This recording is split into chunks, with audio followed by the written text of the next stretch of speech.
আজ আমাদের সঙ্গে অতিথি হিসেবে আছেন অস্ট্রেলিয়ার সিডনি থেকে লেখক ও কলামিস্ট জনাব অজয় দাশগুপ্ত। জনাব অজয় দাশগুপ্ত, আমাদের অনুষ্ঠানে স্বাগত জানাচ্ছি। আশা করি আপনি আমাকে শুনতে পাচ্ছেন। জি, ধন্যবাদ। জনাব অজয় দাশগুপ্ত, আমাদের দেশে এই মুহূর্তে বেশ ঠান্ডা। আমরা তো ঠান্ডায় খুব একটা অভ্যস্ত না, এই জ্যাকেট ট্যাকেট পরে বসে আছি। আপনাকে দেখছি একটা হাওয়াই শার্ট পরে বসে আছেন। তো আপনাদের এখানে তো অনেক ঠান্ডা থাকে মাঝে মাঝে, কিন্তু এই মুহূর্তে মনে হয় বেশ আরামদায়ক আবহাওয়া। তা অসম্ভব আমাদের গরম পড়ছে আপনার। হ্যাঁ, গরম পড়ছে খুব। এখন গরম না? উম, হুম। এখন ওখানে টেম্পারেচার কত? এখন দক্ষিণ গোলার্ধে তো এখন ধরেন 24-25 হবে, তবে কাল পরশু বোধহয় 35 হয়ে শনিবারে 41 হবে। আচ্ছা আচ্ছা আচ্ছা। হুম, ও, তাহলে তো মোটামুটি বেশ গরমই পড়েছে আপনার এখানে। তো জি। আমাদের এখানে নির্বাচন সামনে ঘনিয়ে এসেছে, 12 তারিখে আগামী মাসে হবে। এখন ওইভাবে ধরলে 1 মাস 6 দিন অথবা 5 দিন আছে আর কি। তো নির্বাচন উপলক্ষে যে উত্তাপটা হওয়ার কথা ছিল, এখনো সেটা আমরা দেখছি না। কিন্তু তো আপনারা অনলাইনে নিশ্চয়ই কিছু নির্বাচনের খবরাখবর পাচ্ছেন। তো নির্বাচনে যাওয়ার আগে, নির্বাচনের আলোচনায় যাওয়ার আগে আমি একটু ছোট করে একটা কথা বলতে চাই যে আমাদের দেশের রাজনীতির যে যারা নাকি রাজনীতি করেন, রাজনীতিবিদ আছেন, তাদের যখন তারা ক্ষমতায় থাকেন তখন তাদের কি অবস্থা হয়, যখন ক্ষমতা থেকে চলে যান তখন তাদের কি অবস্থা হয়, এটা নিয়ে আমরা ভাবছিলাম। যে এই যে ওবায়দুল কাদেরের খবরটা পেলাম যে উনি খুবই অসুস্থ হয়ে আছেন, এবং এই অসুস্থ হয়ে থাকার এই অবস্থায় মানে দেখেন, ওনার নিশ্চয়ই কিছু অপকর্ম আছে। উনি যখন ক্ষমতায় ছিলেন তখন তো দেশের উনি পার্টির দায়িত্বে ছিলেন, সেই পার্টিটার আজকে কি অবস্থা, এবং এর জন্য দায় নিশ্চয়ই ওনাকে নিতে হবে। এবং উনি এখন মানে মৃত্যুর এই জীবনের এই সন্ধিক্ষণে এসে কিন্তু যে আত্মীয় স্বজন বন্ধু বান্ধব সবাই তার আশেপাশে থাকবে, সেটাও তো ওনারা পাচ্ছেন না। তো এই যে ওনার অবস্থানটা আজকে, এটাকে আপনি আসলে কিভাবে দেখেন? প্রথমে আমি আপনাকে একটা কথা বলি, কোনো মুমূর্ষু মানুষকে নিয়ে আপনার বাজে কথা বলা কিংবা তার বিরুদ্ধে বিষোদ্গার করা অনৈতিক হয় এবং অনুচিত মনে করি। কিন্তু প্রকৃতির বিচারের হাত থেকে তো আপনি রেহাই পাবেন না। আপনি যেটা বলছেন যে তিনি সংকটাপন্ন, সংকটজনক অবস্থায় আছেন, এবং আমি যেটা দেখলাম নিউজে, তাকে কলকাতার অ্যাপোলো হাসপাতাল থেকে বিদায় করে দেওয়া হয়েছে যে এখানে আর চিকিৎসা নেওয়ার দরকার নেই। তার মানে কি উনি চিকিৎসা নিতে পারছেন না? হ্যাঁ, উনি তো সুস্থ হয়ে ফিরে যাননি। তো দেখেন, জি আমাদের ছাত্র অবস্থায় ওবায়দুল কাদের তেজি নেতা ছিলেন ছাত্রলীগের, এবং আমি যখন চট্টগ্রাম বিশ্ববিদ্যালয়ে পড়াশোনা করতাম তখন উনি একবার এসেছিলেন ভোটের ক্যাম্পেইন করতে, এবং জাসদের ছেলেরা তাকে একটা ঘরের মধ্যে তালাবদ্ধ করে রেখেছিল সারা রাত, তাকে এবং বাহলুল মজনুন চুন্নুকে, এবং তারা স্লোগান দিচ্ছিল আলোয়ালের ভিতরে কাদের চুন্নু কাঁদে রে, মানে আলোয়াল হলের ভিতরে। কাদের ভাই, কাদের ভাই তেজি নেতা ছিল, এটা ঠিক। এবং আমি একটা ব্যক্তিগত জিনিস আপনাকে শেয়ার করি, উনি যখন মন্ত্রী ছিলেন না তখন মাঝে মাঝে উনি ইনবক্সে কথা বলতেন। তখন তিনি মন্ত্রী হননি, দলের মধ্যে তার অবস্থা তখন কোণঠাসা। এবং উনি আমাকে প্রায় বলতেন যে সংবাদের লেখাগুলি উনি পড়েন, কারণ উনি মাঝে মাঝে সংবাদে লিখতেন। মন্ত্রী হবার ইমিডিয়েট পরে আপনার, তখন বোধহয় প্রতিমন্ত্রী পাতিমন্ত্রী এরকম কিছু একটা, আপনার যোগাযোগের একটা দায়িত্ব উনার ছিল। আমাদের পার্বত্য জনপদে থানচি নামে একটা এলাকা আছে, নিশ্চয়ই জানেন। তো জি থানচিতে খাদ্য সংকট দেখা দিয়েছিল সরবরাহের কারণে।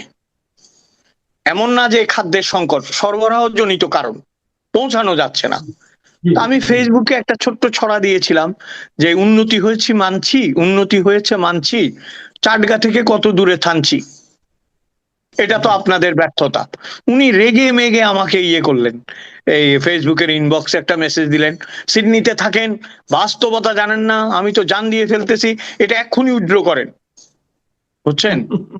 তো এইটা হচ্ছে ইনিশিয়াল পর্বের কথা। তারপরে তার যে ব্যাপ্তি, তার পেছনে মাসুদ, ওই যে কি ভালো হয়ে যা মাসুদ, তারপরে ধরেন হ্যাঁ ওই যে রসগোল্লা খাওয়ানো টেকনাফের বদি, তখন তো হ্যাঁ আমরা তো সৌদি হয়ে গেছি, আমরা আর কে, আমাদেরকে উনি আর চিনে না। কিন্তু হ্যাঁ প্রশ্ন হলো, আপনি যেটা বলছেন যে কৃতকর্মের দায়, কৃতকর্মের শুভ ফল, দুটাই কিন্তু মানুষকে পোহাতে হয়। আমি খুবই দুঃখিত এই কথাটি বলার জন্য, খুবই বিব্রত বোধ করছি যে মারা গেলে তো তার দাফনও তার দেশে হবে না।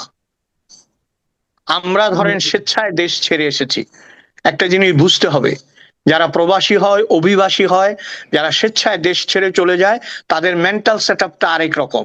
তখন তারা যেখানে যায় সেখানে একটা পরিবেশ গড়ে ওঠে, সেখানকার লোকরা তাদের চেনে এবং তাদের জানাজা বা সৎকারে শয়ে শয়ে হাজার হাজার লোক হয়। কিন্তু আপনি যে জায়গায় গিয়েছেন সেটা তো পলায়ন, রাইট। তাই না? এই যে আমি বলবো কি, ওবায়দুল কাদেরের কি হবে, কতদিন তার আয়ু, এটা আমি আপনি ডিসাইড করতে পারবো না। আমাদের উচিত হবে মানুষকে বা সবাইকে বলা যে এটা থেকে শিক্ষা নেবেন। দেখেন, আপনার এখানে আমি যখনই কথা বলি মানুষ আমার কাছ থেকে গল্প শুনতে চায়। আমি ছোট্ট একটা গল্প বলি আপনাকে। নাসিরউদ্দিন হোজা, যার নাম বীরবল, বীরবলের বীরবলের সমাধিটা কেমন জানেন? কবরস্থানটা, বীরবলের কবরস্থানে আপনি যখন প্রথম যাবেন, লোহার জং ধরা গেট, বিশাল বিশাল জং ধরা তালা এবং দুপাশে দেয়াল। আপনি বলবেন যে কেন আসলাম এখানে, এটা তো ঢুকতেই পারবো না, তাই লাভ কি? যখনই আপনি ফিরে চলে আসবার মতো উদ্যত হবেন, ওইখানে লোক আছে, ওরা বলবে আপনি কি এটা দেখতে আসছেন? বলবে হ্যাঁ, বলবে আমার সাথে আসেন। আপনাকে একেবারে পেছন দিকে নিয়ে যাবে দেয়ালের, ওখানে গিয়ে দেখবেন আপনি হুট খোলা, কিচ্ছু নাই, মানে পেছন দিকে ঢুকতে পারবেন।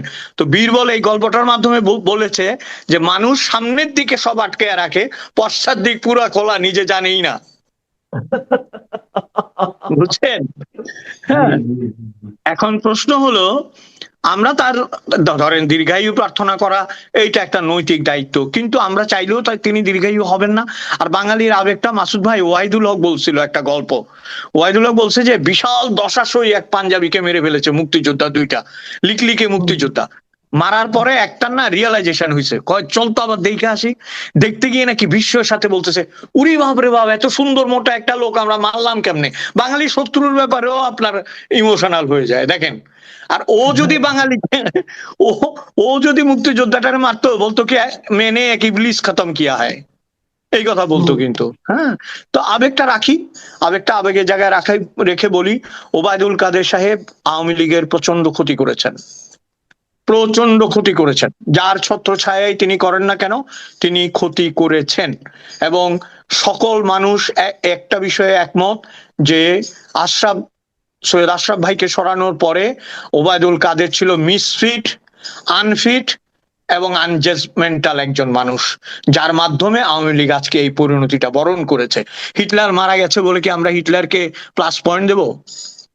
বাঙালির নেতা এই যে সুভাষ বসু এত সংগ্রাম করেছেন, এত কিছু করেছেন বাঙালির জন্য, শুধু তার দ্বিতীয় বিশ্বযুদ্ধকালীন ব্রিটিশ বিরোধী ভূমিকায়, তার ভূমিকার জন্য, হিটলারের সাথে সখ্যতার জন্য আমরা তাকে এখনো সেইভাবে নিতে পারি না। কাজে ওবায়দুল কাদেরের বিচার করবে ইতিহাস। তবে আমার ধারণা মতে তিনি আর নন্দিত হবার সুযোগ রাখেননি, এমনকি মৃত্যুকালেও। আমি যদিও তার দীর্ঘায়ু কামনা করি।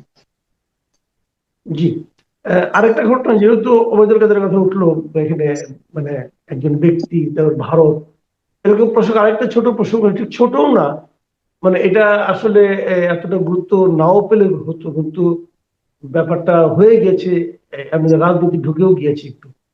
সেটা হলো যে আমাদের ক্রিকেটার মুস্তাফিজুর রহমান, আইপিএল এ তার খেলার কথা ছিল, চুক্তিবদ্ধ ছিল, চুক্তিবদ্ধ হয়েছিল কিনা জানি না, নিলামে তাকে নেওয়া হয়েছিল 9 কোটি 20 লাখ রুপি দিয়ে আইপিএল এর জন্য। এবং ওখানকার ধর্মীয় কিছু সংগঠন, উগ্রবাদী সংগঠন, তারা দাবি করেছে যে তাকে নেওয়া যাবে না, এবং সেই দাবির প্রতি শ্রদ্ধা জানিয়ে ভারতের ক্রিকেট বোর্ড তাকে বাদ দিতে বলেছে। এবং ভারতীয় ক্রিকেট বোর্ডের সেই দাবির, মানে সিদ্ধান্তের কারণে কলকাতা নাইট রাইডার্স তাকে বাদও দিয়ে দিয়েছে, এবং তারা বলেছে তারা নাকি তাকে নিরাপত্তা দিতে পারবে না, সেহেতু বাদ। এবং এর প্রতিবাদ আপনি জানেন বাংলাদেশের ভূমিকা, বাংলাদেশ আমি মনে করি যে একটা ভালো ভূমিকা রেখেছে। বাংলাদেশের বক্তব্য হলো, তুমি যদি আমার একজন প্লেয়ারকে নিরাপত্তা দিতে না পারো, তাহলে আমার 24 জন প্লেয়ারকে তোমরা কিভাবে নিরাপত্তা দিবে? অতএব যে বিশ্বকাপ T20 হওয়ার কথা ছিল এই ফেব্রুয়ারিতে, সেই বিশ্বকাপে আমরা অংশ ভারতে নেব না। বিশ্বকাপের আপনার আরেকটা ভেন্যু আছে শ্রীলঙ্কা, আমাদের খেলা ওখানে বানাবো। এখন একদম শেষ মুহূর্তে এসে ভারত শুনলাম এটা, যে তারা নাকি বলেছে তারা রাষ্ট্রীয় নিরাপত্তা দিবে এই বাংলাদেশের এই 25 জনকে। বাংলাদেশ তবুও রাজি হচ্ছে না, আমরা সেখানে যাব না, ভারতে যাব না আমরা। তো সম্পর্কটা একেবারে সাপে নেউলে হয়ে গেল নাকি? এখানে কি ধর্মটা কাজ করেছে নাকি রাজনীতি কাজ করেছে? আপনার কি মনে হয় আসলে? এটা দেখেন, এটা খুবই স্পর্শকাতর বিষয়। প্রথমে আমি বিষয়টা নিন্দা জানাই এইভাবে যে একজন খেলোয়াড় সে হচ্ছে একটা ব্যক্তি, সে একটা ব্যক্তি, সে একটা দেশের মানুষ, সে একটা দেশকে রিপ্রেজেন্ট করে, কিন্তু এই ক্ষেত্রে সে দেশকে রিপ্রেজেন্ট করতে যাচ্ছিল না। মোস্তাফিজ যাচ্ছিল একটা দলকে রিপ্রেজেন্ট করবে, কলকাতা নাইট রাইডারকে। সেখানে একটা ব্যক্তি মানুষের প্রতি এই আক্রোশ এবং সিকিউরিটি দিতে না পারার কারণে তাকে নিলাম থেকে প্রত্যাহার করা বা না নিতে চাওয়া সিকিউরিটির কারণে, এটা তো ভারতের ব্যর্থতা। তাদের যে প্রশাসনিক কিংবা ধরেন শৃঙ্খলা বা আইনগত, সেটার একটা ব্যর্থতার একটা নজির। কিন্তু প্রশ্ন হচ্ছে, এটা ঠিক আছে, এটা আমি নিন্দা করি, নিন্দা জানাবো, এবং এবং বাংলাদেশে না যাওয়ার যে কারণ, সেই কারণটাকে আমি সমর্থন করছি। কিন্তু একজন যে খুব সুন্দরী ইয়ে আছেন না, উপদেষ্টা, রিজওয়ানা হাসান নাম বোধহয় উনার, উনি প্রায় দেখি এখন ক্রিকেট, হ্যাঁ প্রায় দেখি ক্রিকেট নিয়ে কথা বলেন। উনি বলছেন যে এটার মধ্যে রাজনীতি মেশানো হয়েছে। রাজনীতি কি আমরা মেশাইনি মাসুদ ভাই? আমি মুস্তাফিজের পক্ষে 100% দাঁড়িয়ে বলছি, মাশরাফির মতো অধিনায়ক বাংলাদেশে এখন পর্যন্ত একজনও আসেনি। তার বাড়ি জ্বালিয়ে দেওয়া, সে দুঃখ করে বলেছে যে তার মা বাবা এক কাপড়ে বেরিয়ে এসছে। এটাও তো আমাদের দেশে ঘটেছে একজন ক্রিকেটারের বিরুদ্ধে। আমাদের দেশে সাকিব আল হাসান কি রাজনীতি শিকার হয়নি? বিশেষ করে আমি সাকিবের কথা বলবো। আমাদের ওয়ার্ল্ড কাপে কি সাকিব আল হাসানকে খেলতে দেওয়া হয়েছিল? আমি বোধহয় আপনার শোতে আরো একবার বলেছিলাম যে পৃথিবীর যে কোনো প্রান্তে the only icon of Bangladesh is Sakib Al Hasan sports ওয়ার্ল্ডে। দি অনলি আইকন, একমাত্র আইকন যে তিনটা ফরম্যাটে বিশ্ব চ্যাম্পিয়নের গৌরব অর্জন করেছিল। এবং যে কাহিনী দিয়ে তাকে আমরা বর্জন করছি বা দূরে রেখেছি, সে কাহিনীটা কি সত্য? সে তো কানাডায় ছিল ওই সময়। সে যাত্রা বাড়িতে এসে কাউকে গুলি করবে ওই সময়? সে তো দেশের ভেতরেই ছিল না। সে হত্যার নির্দেশ দিবে? আপনি এটা, এইটা এইটা আপনি মানে, আমি বলছি কেন জানেন? প্রতিশোধের স্পৃহার আগুন যখন জ্বলে, সে আগুন কিন্তু অনেক দূরে ছড়িয়ে যায়। ওই যে অন্নদাশঙ্কর রায়ের একটা কথা আছে, আপনি যদি বিষাক্ত বীজ মাটিতেও রোপণ করেন, তার ছায়া কিন্তু আকাশে পড়ে। আজকে কি হচ্ছে? উপমহাদেশের সম্পর্কগুলো খারাপ হচ্ছে, বিশেষ করে নিকটতম প্রতিবেশীর সাথে। আমি বারবার বলছি, আমি আমার জন্মগত পরিচয় হিন্দু বলে অনেকেই আমাদেরকে মনে করেন আমরা হ্যাঁ আমরা কাঁচামাল হিসাবে কিন্তু রেজেন না। হ্যাঁ, এটা বুঝতে এটা বুঝতে হবে। এখন প্রশ্ন হচ্ছে, এটা খুবই জটিল বিষয়। আমার দেশ, আমার খেলোয়াড়, আমার পতাকা, আমার নিরাপত্তার পক্ষে আমি নিশ্চয়ই দাঁড়াবো, কিন্তু আমাকে আমার কৃতকর্মের কথাও বিবেচনা করতে হবে। এবং আরেকটা কথা বলি, যাদের আর মাত্র হাতে 1.5 মাস সময় বা 2 মাস সময়, যদি নির্বাচন হয়ে ক্ষমতা হস্তান্তর হয়, তাহলে তাদের আরো অনেক বেশি সহনীয় হওয়া উচিত। কারণ আপনি ওই ওবায়দুল কাদেরের কথায় আবার ফিরে আসছি, মিষ্টিটা খেয়ে খালি প্লেট রেখে যায়েন না, যাতে আমাদের অসুবিধা হয়। প্লিজ খালি পেটটাও নিয়ে যান, আমরা নতুন প্লেট কিনতে পারবো। এই জঞ্জালগুলি রেখে যায় না। আপনাদের এই যে সব দিকে যে গুবলেট পাকানোর একটা, জঞ্জাল পাকানোর একটা সিস্টেম হঠাৎ ফুঁসে ওঠা কোনো কারণ ছাড়া, কারণ ওদের পক্ষে দাঁড়ানোর কোনো যুক্তি নেই। এই জন্য এটা পেলে এটাতে ফুঁসে উঠছে, ওইটা পারলে ওইটাতে ফুঁসে উঠছে। কিন্তু যে জায়গায় তাদের ফুঁসে ওঠা দরকার, তারা কিন্তু ফুঁসে উঠছে না। ফুঁসে ওঠার দরকার ছিল, এই যে বাংলাদেশের সংখ্যালঘু নির্যাতন হচ্ছে, কয়েকটা মানুষকে পুড়িয়ে মারা ফেলা হয়েছে। তারপরে দেখলাম এক আওয়ামী লীগের চেয়ারম্যান, মুসলিম ভদ্রলোক, তার স্ত্রীকে বলছে যে 2 দিনের জন্য নিয়ে যাচ্ছি, 2 দিনের পর ফেরত দেবো। ভাবি, আমরা মানুষ খারাপ না? হাতে এত বড় বড় বন্দুক। এগুলোর ব্যাপারে আপনারা ফুঁসে উঠছেন না কেন? এগুলো তো আসল জিনিস না, নিরাপত্তা তো আসল জিনিস। জি জি জি। মানে নিরাপত্তার কথা যখন বললেন, তো নিরাপত্তা নিয়ে একটা কথা বলি আপনাকে, যে আর 1 মাসের একটু বেশি আছে নির্বাচনে। নির্বাচনটা তো মনে করেন আপনার খুবই একটা স্বার্থ সংশ্লিষ্ট বিষয়। কিন্তু নির্বাচিত হওয়ার জন্য 10-12 জন লোক মাঠে থাকে, যে যার মতো শক্তি প্রয়োগ করে। তো সেখানেও কিন্তু অনৈতিক ভাবে শক্তি প্রয়োগের একটা প্রতিযোগিতা দেখা দিতে পারে, এরকম আশঙ্কা আমরা সবসময় দেখেছি। তো সেইটাকে নিয়ন্ত্রণে রাখার জন্য যে আইন শৃঙ্খলা বাহিনী, তাদের কি সেই মনোবল আছে কিনা, তারা সেই সক্ষমতা এই মুহূর্তে আছে কিনা, এটা কিন্তু আমরা আসলে বুঝতে পারছি না। যে আপনি যে ঘটনাগুলির কথা বললেন, এগুলোর তো মানে কেন হতে পারে, কেন ঘটতে পারে? কারণ যারা ঘটায় তারা জানে আমার কিছু হবে না। আপনারা দেখেছেন 2 দিন আগে হবিগঞ্জের যে ঘটনাটা, আপনার ডিগ্রি ক্লাসে পরে একজন সে ওসির সামনে দাঁড়িয়ে বলছে আমি যে দেখেছি ওটা। আমরা আপনাকে বসিয়েছি, আমরা থানা পুড়িয়ে দিয়েছিলাম, আমরা এসআই সন্তোষকে আগুন জ্বালিয়ে পুড়িয়ে দিয়েছিলাম। অথবা আমাদের কথা আপনাকে শুনতে হবে। এটা সামাজিক মাধ্যমে প্রচার হওয়ার পরে একটা চাপ আসে এবং চাপের কারণে সেই থানায় তাকে গ্রেপ্তার করা হয়। কিন্তু সেই মধ্যরাতেই তাকে আবার কোর্ট বসিয়ে জামিনও দেওয়া হয়। এবং এই সমস্ত ঘটনা যখন ঘটে তখন অপরাধীদের মনোবল কি চাঙা হয় না? পাশাপাশি পুলিশের মনোবল কি আরো কমে যায় না? যদি কমে যায়, এই দুটোর বাস্তবতাকে সামনে রেখে সামনে নির্বাচনে আপনি কিভাবে আশা করেন যে খুব শান্তিপূর্ণ পরিবেশ থাকবে? তার আগে আমি একটা কথা বলি মাসুদ ভাই, আনিস আলমগীর কি এরকম কোনো কথা বলেছিল সন্ত্রাসের পক্ষে?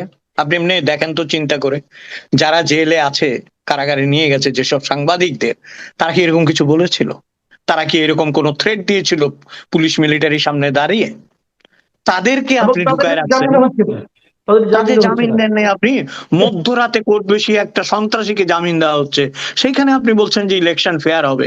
ইলেকশন এখন যেটা মনে হচ্ছে যে ইলেকশন উইল বি হেল্ড, একটা ইলেকশন হয়তো হবে, সেটা হয়তো আন্তর্জাতিক চাপে হবে। আমাদের একটা সৌভাগ্য, আমাদের বাড়ির আশেপাশে ট্রাম থাকে না, বুঝছেন? আওয়ামী লীগের জন্য দুর্ভাগ্য, যারা ক্ষমতায় আছে তাদের জন্য সৌভাগ্য। ট্রাম যদি আমাদের দেশে আশেপাশে থাকতো, ও ওদের প্রত্যেক রাখতে একটা করে নিয়ে যেত তুলে, বুঝছেন? এবং আপনার যেটা হয় যে, দেখেন, দ্য মিনিং অফ ডেমোক্রেসি পৃথিবীতে আসলে বদলে গেছে। এই যে ভেনিজুয়েলার মতো একটা তৈল সমৃদ্ধ দেশ, সোনা আছে, বিভিন্ন ভাবে একটা সমৃদ্ধ দেশ, তার শাসক যতই খারাপ হোক, আপনি কি আসলে তাকে মধ্যরাতে তুলে নিয়ে যেতে পারেন? এরকম আজকে আপনার জাতিসংঘ কেউ উদ্বেগ কিছু প্রকাশ বলেন না, করেছে। ট্রাম্প জি, তাকে উঠিয়ে নিয়ে গেল, কেউ তো তেমন কোনো নিন্দাও করলো না, বুঝলাম, এটাও বুঝলাম না না। না না, বুঝতে হবে তো, আপনার ওয়েস্ট ইউরোপ মানে ফুল ইউরোপ এবং আমেরিকা নিন্দা না করলে আর কোনো নিন্দা নাই। আপনাকে তাহলে আমি একটা ছোট্ট ঘটনা বলি, আমাদের জানি না সময় কতটুকু আছে, একটা ছোট্ট ইয়ে বলি। আপনি ওয়ার্ল্ড কাপে আপনি খেয়াল করেন, কিন্তু প্রত্যেক বছর ফুটবল ওয়ার্ল্ড কাপে ইংল্যান্ডের একজন হিরো হবে, পৃথিবী কাঁপাবে। যেমন ধরেন ব্যান্ডিট লাইক বেকামের মতো। কিন্তু আসলে না, অত বড় না। কারণ মিডিয়া বড় করে, মিডিয়া ইংল্যান্ড থেকে একজন না একজনকে বড় করবে। এবং আপনাকে আমি মানে স্পষ্ট করে বলছি, ম্যারাডোনার সমস্ত পতনের কারণ ছিল ইংল্যান্ডকে 2-1 গোলে হারানো। ওই যেদিন শিরোনাম হয়েছিল ফকল্যান্ড 2 ইংল্যান্ড 1, হ্যাঁ, সেনি ম্যারাডোনার নির্ধারণ হয়ে গেছে, বুঝছেন? তার মানে কি, মিডিয়া ওদের হাতে, রয়টার বলেন, আপনার কি বলেন, বিবিসি বলেন, হোয়াট এভার, সিএনএন বলেন, ওদের হাতে। ওরা যেভাবে পোর্ট্রে করবে, প্রজেক্ট করবে, আপনি সেভাবে দেখবেন। যে ওরা করছে না, আপনি কি সাউথ আমেরিকান ল্যাঙ্গুয়েজ বোঝেন? আমরা কি স্প্যানিশ বুঝি? আমরা কি হিব্রু বুঝি? আমরা কি পার্সি বুঝি? কাজে আমরা পারবো না। ইন্টারন্যাশনাল ল্যাঙ্গুয়েজের মিডিয়া যাদের হাতে, তারা যেটা বলে সেটাই আমরা গিলি। জি, আপনার এক বাড়িতে এক চাকর ছিল, তো আপনার তাকে কে আসছে, জিজ্ঞেস করছে তোর বাবু কই? বলে ভাত খায়। দিছে এক থাপ্পড় পরে তারে, বলে এই কখনো বলবি না ভাত খাই। বলে কি বলবি? বলবি বাবু ভোজন করে। আর যদি জিজ্ঞাসা যে তুই কি করো, বলবো ভাত খাই। দিছে আরেকটা থাপ্পড়, বলবি তুই ভাত খাস না, তুই বলবি আমি গিলি, আমি ভোজন করি তুই গিলস, তো আমরা গিলি, বুঝছেন? আমাদের আমাদের নিয়তি হচ্ছে গেলা, আমাদের কিছু করার নেই। না, এটা আসলেই খুবই দুর্ভাগ্য। কিন্তু মানে একটা বিষয় হলো কি জানেন, যে এটা কিন্তু মানে আপনি যে কথাটা বলেন আনিস আলমগীরের কথা তুলনাটা করলেন, আমি আপনাকে এই সুযোগে আনিস আলমগীরকে যে গ্রেফতার করা হয়েছে এবং ওখানে যে এফআইআরটা আছে, মানে যিনি অভিযোগ করেছেন, অভিযোগ উনি যা লিখেছেন, যে তার দুটো আপনার ইয়ের কথা বলেছেন, যে টকশোতে উনি কি বলেছেন, এবং এটা পড়ে নিয়ে ওনার মনে হয়েছে যে উনি নাকি নিষিদ্ধ দলের পক্ষে এক ধরনের মানে প্রাসঙ্গিকতা তৈরি করছেন, নিষিদ্ধ দলের পক্ষে। অ্যাডভোকেসি করেছেন, আমি হ্যাঁ। না, আমি বিচারকের যে কাণ্ডজ্ঞান নিয়ে আমার একটু মানে হলো, দ্বিধা হলো, যে একজন বিচারক তো ওটা দেখেছেন, তিনি তো তাকে জেলে পাঠিয়েছেন, যে তাকে জামিন দেওয়া যাবে না। বাংলাদেশের নিষিদ্ধ দলের পক্ষে বয়ান উনি কিভাবে তৈরি করলেন? কারণ আমি ওটা আবার দেখেছি, ওখানে উনি কি বলেছেন। আচ্ছা, হয়তো ওই কথাটা কোনো না কোনো ভাবে হয়তো মনে হতে পারে যে আওয়ামী লীগের উপর অবিচার হচ্ছে, এমন কথা উনি বলেছেন। কিন্তু আওয়ামী লীগ তো নিষিদ্ধ দল নয়, খেয়াল করেন খুব। আমি যদি আইনের কথা ভাবি, এক্স্যাক্টলি, আমি এটাই বলছি। আওয়ামী লীগ তো নিষিদ্ধ দল নয়। বাংলাদেশের নিষিদ্ধ দল হলো এই হয়। মুহূর্তে দুটো, একটা হলো হিজবুত তাহরির, একটা হলো ছাত্রলীগ।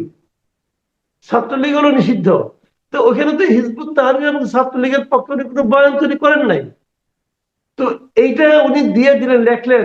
আর যদি আওয়ামী লীগের পক্ষে কেউ কিছু বলেন, যে যেমন ধরুন হিজবুত তাহরিরকে নিষিদ্ধ করছে, আমি যদি মনে করি হিজবুত তাহরিরকে নিষিদ্ধ করা উচিত হয় নাই, আমি যদি মনে করি কোনো দলকে নিষিদ্ধ করা ঠিক না, তাহলে কি আপনি আমাকে ধরে অ্যারেস্ট করে ফেলাবেন? সরকারের কোনো একটা কর্মকাণ্ড জি। আমি কি সমালোচনা করতে পারবো না?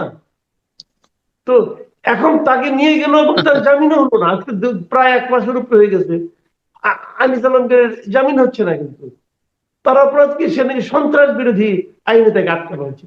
তো এই দেশে যদি এই হয়, ডক্টর ইউনূস এখন এই দেশের রাষ্ট্র ক্ষমতায় আছেন, ওনার আমলে যদি এগুলো চলতে থাকে অবাধে, তো এটাকে আপনি কিভাবে দেখবেন? ছোট করে একটু মন্তব্য করলে তো শেষ করব। আচ্ছা, আমি এখানে, হ্যাঁ, আমি একটু বলি, আমি দু কথা বলেই শেষ করব। একটা হচ্ছে ইলেকশনের কথা আপনি বলেছেন। দেখেন, তারেক রহমান ফিরে এসেছেন 17 বছর পর, তার কথা সংযত এবং মার্জিত মনে হয়েছে এই পর্যন্ত। এবং একটা জিনিস আমি মনে করি যে পজিটিভ পরিবর্তন হয়েছে, সেটা হচ্ছে রাজনীতির কাছে মব এবং ইত্যাদি আসলে পরাজিত হয়ে গেছে। বিএনপি তো একটা রাজনৈতিক দল যেভাবেই হোক, এবং তারেক রহমান সেই রাজনৈতিক দলের নায়ক। তার আগমন এবং সবকিছু ঘিরে যে রাজনৈতিক আবর্তন তৈরি হয়েছে, এটাই রাজনীতি। এবং এইটাতে যদি ইলেকশনে প্রভাব পড়ে এবং ইলেকশনটা শুভ কোনো ফল বয়ে আনবে, তবে সেটার পার্সেন্টেজ এখন পর্যন্ত আমি 20-30 উপরে দিতে পারবো না। আর আমি আমাদের প্রধান উপদেষ্টা এবং শান্তির কথা বললেন, আপনি নিশ্চয়ই জানেন যে উপমহাদেশের জন মানুষ হচ্ছে শান্তির প্রতীক। একজন হচ্ছে গৌতম বুদ্ধ, আরেকজন হচ্ছে মহাত্মা গান্ধী। আমরা মানি বা না মানি, মহাত্মা গান্ধী হচ্ছে বিশ্বব্যাপী অহিংস শান্তির প্রতীক। মহাত্মা গান্ধী 5 বার নমিনেশন পেয়েছিল শান্তির জন্য, নোবেল 5 বার। 36, 38, 37, 38, 39, 47, 48, 5 বার।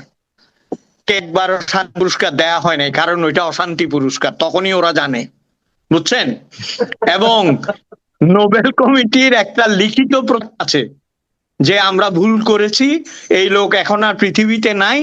তার মানে কি, গান্ধীও গেছে, শান্তিও গেছে। এখন নোবেল পুরুষ যেই দেশে আছে, এই দেশে কি হবে এটা বলা সম্রাট কিরোর পক্ষেও সম্ভব না। আমি তো একজন সাধারণ মানুষ, তবে আমরা আশা করব যেন ভালো হয়, আমরা কথা বলতে পারি, আমাদের যেন অন্তত জামিন অজামিন এগুলি নিয়ে যেন কথা বলতে না হয়। আচ্ছা, 1 মিনিটে কি আরেকটা বিষয় একটু বলবেন, যত ছোট করে সম্ভব? সেটা হলো, এই যে গত বছরের জুলাই আন্দোলনের পর আমরা যাদের নিয়ে সবচেয়ে বেশি ভরসা করেছিলাম, যে তরুণদেরকে নিয়ে তারা একটা রাজনৈতিক দল করলো, সেই দল এখন আবার দেখলাম জামাতের জোটে মিশে গেল। তো এইটা, এই যে তাদের যে আপনার পরিবর্তনটা এবং একটা রাজনীতিতে যাওয়া, এমপি হওয়ার জন্য জামাতের জোটের সঙ্গে যাওয়া, এটাকে আসলে আপনি কিভাবে দেখছেন? যদি ছোট করে একটু বলেন। এক লাইনে বলবো, বলেন। আমি সত্যি অভিভূত, যেখানে দরকার সেখানেই তুমি দুর্বিভূত।